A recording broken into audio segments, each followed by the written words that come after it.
Everyone, welcome back to the channel NSS academy 360। आज मैं आपको कराने वाला हूँ क्लास 9 ग्रेविटेशन के लखमीर सिंह बैक साइड के क्वेश्चंस एमसीक्यूज सारे के सारे। तो चलिए स्टार्ट करते हैं। वीडियो को पूरा देखना और अगर कोई इम्प्रूवमेंट की नीड हो वीडियो में तो कमेंट्स में आप मुझे वो बता भी सकते हैं।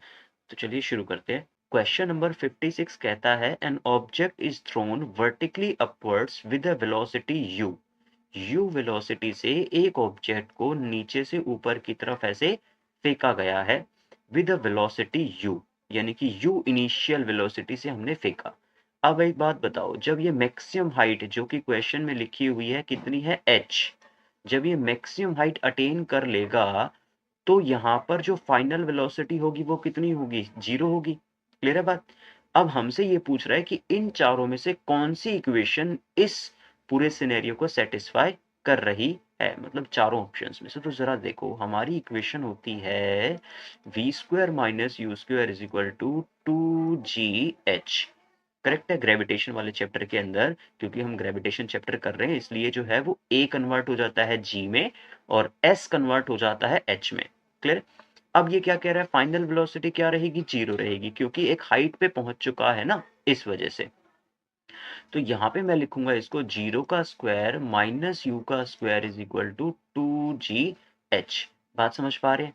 देन यहाँ से इसको ये बन जाएगा हमारा minus of U square is equal to 2 into, अच्छा ग्रेविटी ऊपर की तरफ जा रही है ना हम, तो ग्रेविटी को क्या लेंगे? माइनस का जी लेंगे। क्लियर है? Acceleration due to gravity will be taken as minus because we are going from नीचे से ऊपर की तरफ। एंड हाइट को क्या लिखना है? h लिखना है। क्लियर है यहाँ तक? Now it will become, minus से माइनस कैंसिल हो जाएगा, it will become u square upon g, और ये क्या आ जाए? U square upon g, 2g basically, है ना। और ये किसके इक्वल हो जाएगा? h के इक्वल हो जाएगा। बात समझे आप? तो हमारा इक्वेशन अब आप मैच कर लीजिए कि कौन से सेटिस्फाई हो रहा है। आई होप आप देख पा रहे हैं ऑप्शन नंबर बी। तो B is the correct answer for this question. चलिए नेक्स्ट क्वेश्चन की तरफ बढ़ते हैं। नेक्स्ट क्वेश्चन कहता है the mass of moon is about 0.012 times that of earth. तो ये कह रहा है मास ऑफ मून जो है वो काफी कम है अर्थ से, and its diameter is about 0.25 times that of earth, यानी कि अर्थ के कंपेरेटिवली वो 1/4 है उसका डायमीटर। देन कह रहा है द वैल्यू ऑफ जी, कौन सा जी है बच्चे? ये कैपिटल जी है। आपको शायद ये चीज पता होगी कि कैपिटल जी की वैल्यू कांस्टेंट रहती है। कैपिटल जी क्या होता है? कांस्टेंट, मतलब इसकी वैल्यू चेंज नहीं होती है। चलो ये भी बता दो मुझे कि ग्रेविटेशनल कांस्टेंट को हम कैपिटल जी से डिनोट करते हैं। ठीक है, ये भी मैंने आपको बता दिया है कि ग्रेविटेशनल जो कांस्टेंट होता है उसे हम कैपिटल जी से डिनोट करते हैं। तो क्या इसमें से ऑप्शंस में हमारे पास है ऐसा? It will remain the same as that of the earth. तो option number C is the correct answer for this question. I hope आप ये क्वेश्चन समझ गए होंगे, क्योंकि कांस्टेंट होता है कैपिटल जी की वैल्यू। क्वेश्चन नंबर 58 देख लेते हैं। कह रहा है द वैल्यू ऑफ स्मॉल जी। अब जरा देखो, स्मॉल जी की वैल्यू तो चेंज होती है, राइट? आपने पढ़ा होगा क्लास के अंदर, अगर मान लीजिए ये अर्थ है हमारी, इसको मैं इस तरह से डिवाइड करूं, ये हो गया मेरा ईस्ट, ये वेस्ट, ये नॉर्थ और ये साउथ। ठीक है, ये जो है हमारे ये कहलाते हैं poles. These two are north and south हमारे पोल्स कहलाते हैं, एंड ईस्ट एंड वेस्ट हमारे इक्वेटर्स कहलाते हैं। क्या कहलाते हैं बेटे? इक्वेटर्स। ठीक है, हमें ये चीज पता है कि इक्वेटोरियल रेडियस, इक्वेटोरियल जो रेडियस होती है वो ज्यादा होती है कंपेरेबल टू किसके? कंपेरेबल टू पोलर रेडियस के। क्लियर है? और हमारा जो फॉर्मूला होता है स्मॉल जी का वो होता है small G is equal to capital G M upon are square. अब आप एक चीज जरा देखो, आर अगर ज्यादा होगा तो जी की वैल्यू क्या होगी? कम। क्लियर है ना बात? तो अब जी की वैल्यू कहां पर सबसे कम होगी? आर इस पे, इक्वेटर पे, क्योंकि इक्वेटोरियल रेडियस क्या है? ज्यादा है। इक्वेटोरियल रेडियस ज्यादा है, जिस वजह से ग्रेविटी की वैल्यू यहां पर क्या होगी? कम। बात समझे? और पोल्स पे जो है वो ग्रेविटी की वैल्यू ज्यादा होगी। क्यों? क्योंकि पोलर रेडियस क्या है? कम है। बात समझे? अब हमसे ये चीज़ थोड़ा सा एडिशनल था, मैंने आपको बताया। इसमें ये कह रहा है the value of G on the surface of moon, moon पे ग्रेविटी क्या होगी, कम होगी, is less than that of the earth. बात समझे? ये कॉन्सेप्ट को याद रखना है, आगे क्वेश्चंस में यूज होगा। ठीक है, मैं बताऊंगा आपको कहां पर। चलिए क्वेश्चन नंबर 59 देखते हैं। क्वेश्चन कहता है the atmosphere consisting of a large number of gas is held to the earth by, जो हमारी अर्थ के अंदर एटमॉस्फेयर को बांध के रखा हुआ है ना, एटमॉस्फेयर के अंदर जो लार्ज नंबर ऑफ गैसेस है उनको बांध के रखा हुआ है, वो किसने रखा हुआ है? तो वो रखा हुआ है हमारी ग्रेविटी ने। क्लियर है बात? अर्थ की जो ग्रेविटी है उसी ने इनको होल्ड करके रखा हुआ है। आई होप आप ये क्वेश्चन भी समझ गए होंगे। चलिए क्वेश्चन नंबर 60 की तरफ बढ़ते हैं। क्वेश्चन नंबर 60 कह रहा है हमसे the force of attraction between two unit point masses separated by a unit distance is called। क्या कह रहा है? Force of gravitation. तो बेटा फोर्स ऑफ ग्रेविटेशन को हम क्या लिखते हैं? F of G is force of gravitation, right. ये फिर कह रहा है between two unit point masses, तो यूनिट पॉइंट मासेस तो यानी कि m1 और m2 हो गए हमारे, मैं मान लेता हूँ यूनिट पॉइंट मासेस हो गए, separated by a unit distance, ये भी 1 हो गया, m1 एंड m2 भी क्या है, 1 kg है। सो 1 into 1 will be 1, 1 का square is 1, so f of g will be equal to what? It will be equal to capital G। Capital G क्या बताया मैंने आपको? Universal gravitational constant. तो ऑप्शन नंबर क्या होना चाहिए सही?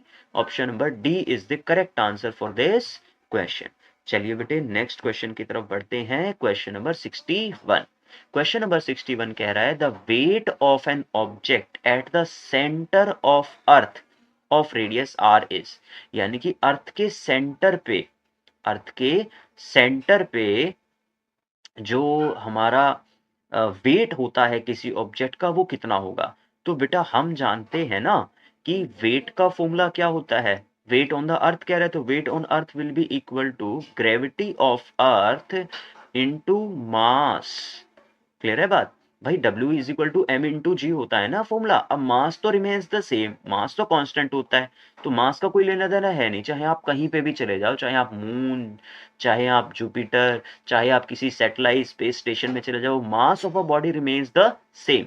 बट चूंकि ग्रेविटी चेंज हो रही होती है इसलिए वेट भी चेंज हो रहा होता है, ये चीज आपको याद रखनी है। क्लियर है बात? अब आप एक चीज जरा देखो, अर्थ के सेंटर पे, अर्थ के सेंटर पे ग्रेविटी की वैल्यू क्या होती है बेटे? यहां पर अगर मैं कोर में बात करूं तो इसकी वैल्यू होती है 0। क्लियर है? तो यहाँ पे हमें वेटलेसनेस का अनुभव होगा, यानी कि जो हमारा वेट रहेगा वो भी क्या हो जाएगा? 0। बात समझ पाए? क्योंकि ग्रेविटी किसके रिलेवेंट है? यहाँ पर वेट के रिलेवेंट है। आई होप आप ये क्वेश्चन भी समझ गए होंगे। क्वेश्चन नंबर 62 देखो, कह रहा है two objects of different masses falling freely near the surface of moon would. दो ऑब्जेक्ट्स है जिनका अलग अलग मास है, मैं कह देता हूँ m1 है m2 है, और ये दोनों कहाँ पर गिर रही हैं? On the surface of moon गिर रही हैं। ठीक है, तो ऑब्वियसली क्या वो पूछना चाह रहा है हमसे इन चार ऑप्शंस में से? देखो जरा, क्या उन सब की वेलोसिटी सेम होगी? फर्स्ट ऑप्शन कह रहा है। सेकंड ऑप्शन कह रहा है क्या उनका जो एक्सेलरेशन है वो अलग होगा? ये कह रहा है। नेक्स्ट ऑप्शन क्या कह रहा है? नेक्स्ट ऑप्शन कह रहा है experiences force of same magnitude. क्या वो सेम मैग्नीट्यूड का फोर्स एक्सपीरियंस करेंगे? नहीं। Undergo a change in inertia? नहीं। ऑप्शन नंबर क्या हुआ then? A, they have the same velocities. हम जानते हैं कि जो ग्रेविटी है वो हर एक ऑब्जेक्ट पे सेम अमाउंट में लगती है। ठीक है, चाहे वो फिर हाथी है और चाहे फिर वो फर है। बात समझे? कीपिंग, एक चीज ध्यान रखनी है, keeping the atmosphere, neglecting the atmosphere. ठीक है, मतलब कि जो एयर रेजिस्टेंस है उन सबको नेग्लेक्ट करके। ठीक है, अगर हम वैक्यूम में करेंगे, क्योंकि मून पे वैक्यूम होता है, मून पे जो है वो एटमॉस्फेयर नहीं है, इस वजह से वहां पे दोनों ऑब्जेक्ट्स की वेलोसिटी क्या होगी? सेम होगी। तो आई होप आप ये क्वेश्चन भी समझ गए होंगे। चलिए नेक्स्ट क्वेश्चन की तरफ आगे बढ़ते हैं। Question number 63। क्वेश्चन नंबर 63 कह रहा है the value of acceleration due to gravity of earth, यानी कि एक्सेलरेशन ड्यू टू ग्रेविटी को डिनोट किससे किया जाता है? स्मॉल जी से। एक्सेलरेशन ड्यू टू ग्रेविटी को किससे डिनोट करते हैं बेटे हम? स्मॉल जी से। और ये एक वैल्यू मतलब टेंसर क्वांटिटी आप कह सकते हो इसको, कि एक वेक्टर क्वांटिटी है जो डायरेक्शन पे डिपेंड करती है, ये भी आपको याद रखना है। ठीक है, अब ये कह रहा है हमसे, देखो यही वही वाला क्वेश्चन आ गया जो मैंने यहाँ एक्सप्लेन किया है आपको। देखो, the value of acceleration due to gravity of earth कहाँ पर सबसे ज्यादा होती है? मैंने बताया था आपको कि पोल के ऊपर ग्रेविटी की वैल्यू क्या होती है? मैक्सिमम। ग्रेविटी की वैल्यू पोल्स पे क्या होती है? मैक्सिमम। एंड मिनिमम कहाँ पे होती है बेटा? इक्वेटर पे। रीजन मैंने आपको अभी जस्ट बता दिया है कि हमारा जो फॉर्मूला होता है, हमारा जो फॉर्मूला होता है स्मॉल जी का, वो क्या होता है? वो इक्वल होता है small G is equal to capital G M upon are square. और ये आर क्या है? रेडियस। अगर आर ज्यादा होगा तो ग्रेविटी क्या होगा? कम। आर ज्यादा कहाँ पर है? इक्वेटर पे। तो इक्वेटर पे अगर रेडियस ज्यादा है तो ग्रेविटी क्या होगी?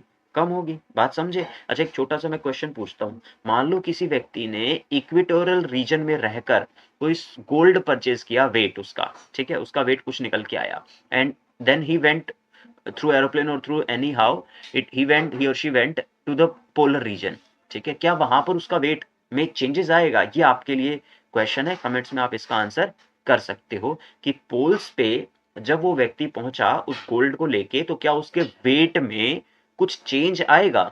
अगर आएगा तो कैसा आएगा? क्या वो इंक्रीज्ड होके मिलेगा हमें या डिक्रीज्ड होके मिलेगा या it will remain the same? ये आपके लिए एक छोटा सा होमवर्क है, कमेंट्स में आप इसका आंसर बता सकते हो, ठीक है। अब मैं आपको इसका क्वेश्चन का आंसर बताता हूँ, क्वेश्चन नंबर 63 का। देखो, ये पोल्स पे क्या होगा? Maximum, right.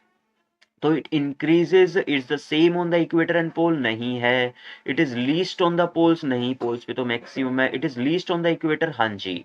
तो ऑप्शन नंबर क्या होना चाहिए? C must be the correct answer for this question. I hope आप ये क्वेश्चन भी समझ गए होंगे। चलिए क्वेश्चन नंबर 64 हम करके देख लेते हैं। क्वेश्चन नंबर 64 हमसे कह रहा है the law of gravitation gives the gravitational force between, जो हमारा लॉ ऑफ ग्रेविटेशन है यानी कि एफ ऑफ जी है, वो एफ ऑफ जी है, वो किस पे डिपेंड करता है? तो वो हमारा the law of gravitation gives the gravitational force between the earth and the objects which are placed on the earth.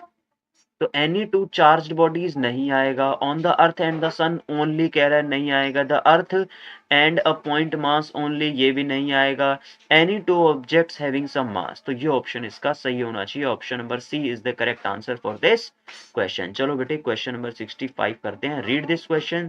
Question कह रहा है the value of capital G यानी कि universal gravitational constant in the formula for gravitational force.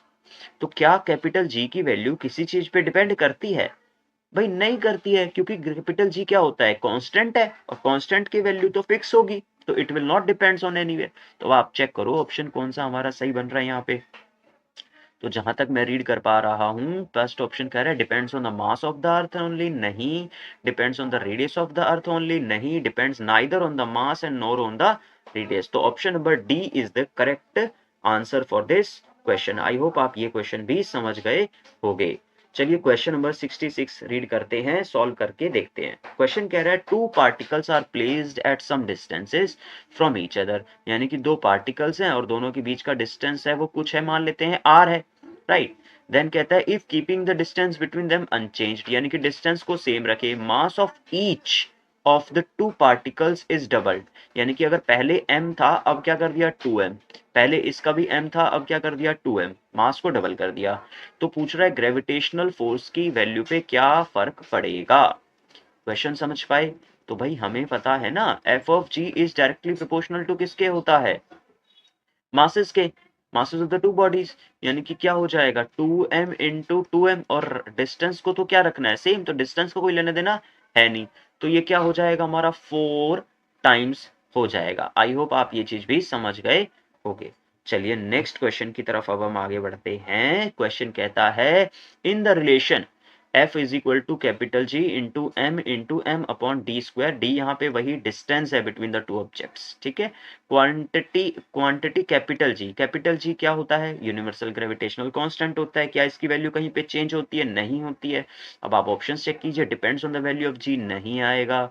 Is used only when the earth is one of the two masses, नहीं, क्योंकि ये तो आप मून पे चले जाओ, मून पे भी दो ऑब्जेक्ट्स, उनके बीच में भी होगा फोर्स ऑफ ग्रेविटेशन, तो बेसिकली फोर्स ऑफ ग्रेविटेशन क्या कहता है, ये कहता है कि when two objects are placed at a distance there must be a force of attraction between these two objects and this is signified by the formula F of G, यानी कि force of gravitation is equal to capital G m1 into m2 upon are square. R जो है वो इन दोनों objects के बीच का distance है। बात समझे?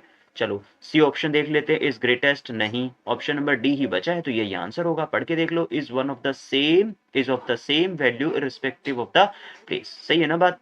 चलो क्वेश्चन नंबर 68 रीड कीजिए। क्वेश्चन नंबर 68 कह रहा है the gravitational force of attraction between two objects is x. ये कह रहा है दो ऑब्जेक्ट्स हैं, उनके बीच का जो ग्रेविटेशनल फोर्स है वो कितना है, वो x है।